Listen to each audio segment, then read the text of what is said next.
Pemirsa, 9 orang korban pembunuhan dukun pengganda uang Tohari dimakamkan. Pemakaman dilakukan di tempat pemakaman umum Desa Balun, Kecamatan Wanayasa, Banjarnegara, Jawa Tengah.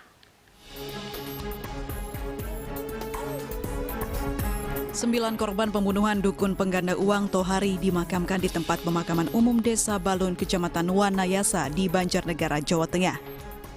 Pemakaman dilakukan oleh tim SAR gabungan, jenazah dikubur di 2 lubang untuk laki-laki dan perempuan. 6 korban berjenis laki-laki, sementara 3 korban berjenis perempuan. Sementara 1 korban lain atas nama Paryanto, warga Jawa Barat, sudah diambil pihak keluarga. Pemakaman dilakukan dengan menggunakan peti dengan diberi tanda jika sewaktu-waktu diperlukan pemeriksaan atau diambil pihak keluarga. Kepala Desa Balun menerima serah terima jenazah korban dari pihak kepolisian.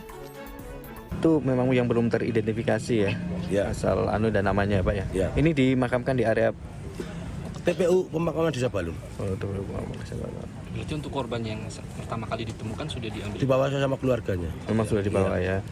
Karena ini kan nunggu barangkali nanti dari pihak keluarga untuk mencari, yang penting kita berarti sudah.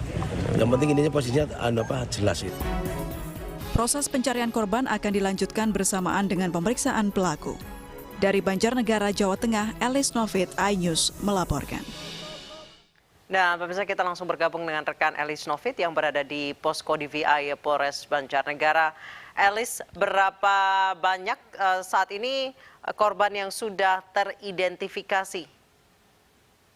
Ya, baik Anissa, saat ini saya sedang berada di depan pos DVI Polres Banjarnegara, Jawa Tengah. Jadi polisi memang dalam pengungkapan kasus ini yang mengalami sedikit kendala dan kesulitan untuk melakukan proses identifikasi.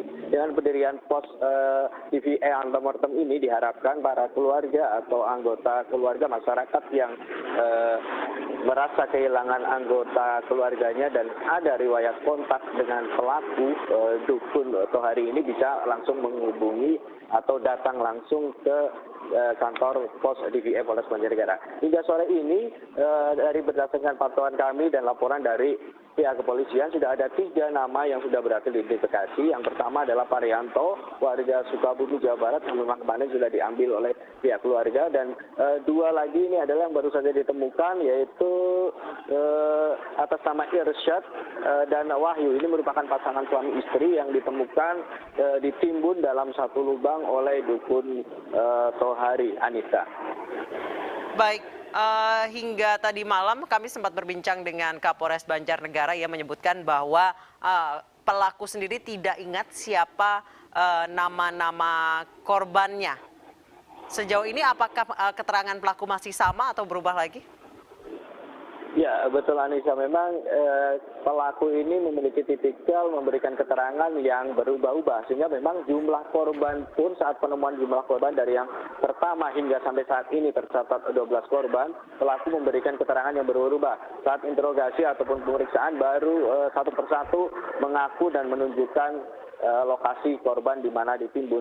Namun ada beberapa pengakuan dari pelaku yang memang masih ingat, yaitu sampai saat ini ada korban yang memang berasal dari diantaranya adalah dari daerah Tasik, Jogja, Lampung, Palembang, dan juga Jakarta.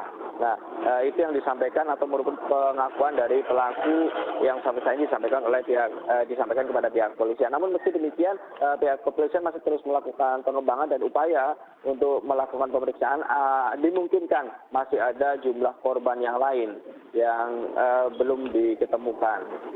Baik, sejauh ini sudah ada 12 korban yang ditemukan. Apakah masih ada kemungkinan bertambah lagi? Diduga masih ada kemungkinan bertambah lagi ya, karena memang area lokasi yang digunakan untuk menimbun atau mengubur korban ini berada cukup jauh, dan kondisi tanahnya memang kondisi tanah yang tidak padat ya.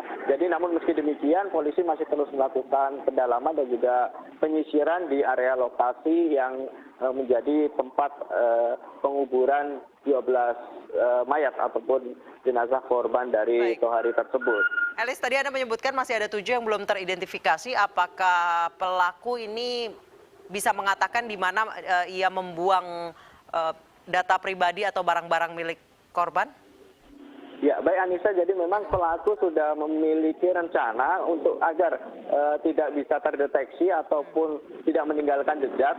Pelaku sebelum memberikan racun, jadi awalnya mereka datang bersama korban untuk meminum sebagai bentuk ritual. Nah, setelah korban mengalami sekarat ataupun meninggal, pelaku itu mengumpulkan data diri berupa KTP, SIM, berdasarkan pengakuan yang tadi disampaikan oleh pihak kepolisian. Data-data diri tersebut selanjutnya dibakar dan ikut dipendam di area lokasi kebun tersebut. Namun sampai saat ini berdasarkan penyisiran dan juga penggalian memang tidak menemukan satupun data dari para korban tersebut, Anissa. Baik, terima kasih Elis Novit melaporkan langsung dari Banjarnegara, Jawa Tengah. Selamat bertugas kembali.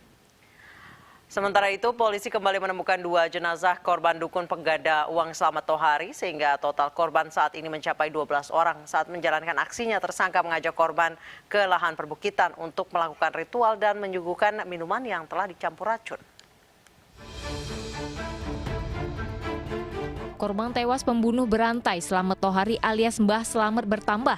2 jasad yang merupakan pasangan suami istri asal Lampung ditemukan dalam lubang yang sama. Pencarian korban melibatkan Mbah Slamet untuk menunjukkan lokasi penguburan jenazah. Dengan penemuan ini, jumlah korban dukun pengganda uang itu kini menjadi 12 orang. Para korban dieksekusi sendiri oleh tersangka Slamet menggunakan minuman yang telah dicampur obat penenang dan potasium sianida. Saat menjalankan aksinya, Slamet mengajak korban ke lahan perbukitan dengan modus akan melakukan ritual penggandaan uang. Disinilah kemudian Slamet menyuguhkan minuman yang telah dicampur dengan racun. Korban ini kan diajak dari rumah menuju sini, itu kadang menggunakan kendaraan korban ya, kendaraan korban, ada yang nyewa juga datang ke sini. Dalam rangka apa? Dalam rangka untuk ritual menggandakan uang, sehingga korban kan mau. Betul Mat ya? Nah, menggandakan uang di sini, ritual-ritual, kemudian dikasih minum. Padahal minuman itu berisi obat potasium dan penenang ya Mat ya? Dari rumah itu nggak malam, karena kalau malam takut. Jadi berangkat dari rumahnya itu jam 4 dan jam 4 sampai sini masih siang gitu. Masih jadi siang, jam segini? Iya jam segini itu udah. Ritualnya kira-kira berapa jam? Ada di sini. Ritualnya? Ya 1 jam dan. Oh, ritual 1 jam. 2 jenazah yang baru ditemukan selanjutnya akan diidentifikasi oleh Tim Disaster Victim Identification atau DVI. Polres Banjarnegara masih terus melakukan pengembangan dan pendalaman kasus ini. Sebelumnya, Mbah Slamet mengaku telah menjalankan aksinya sejak tahun 2020.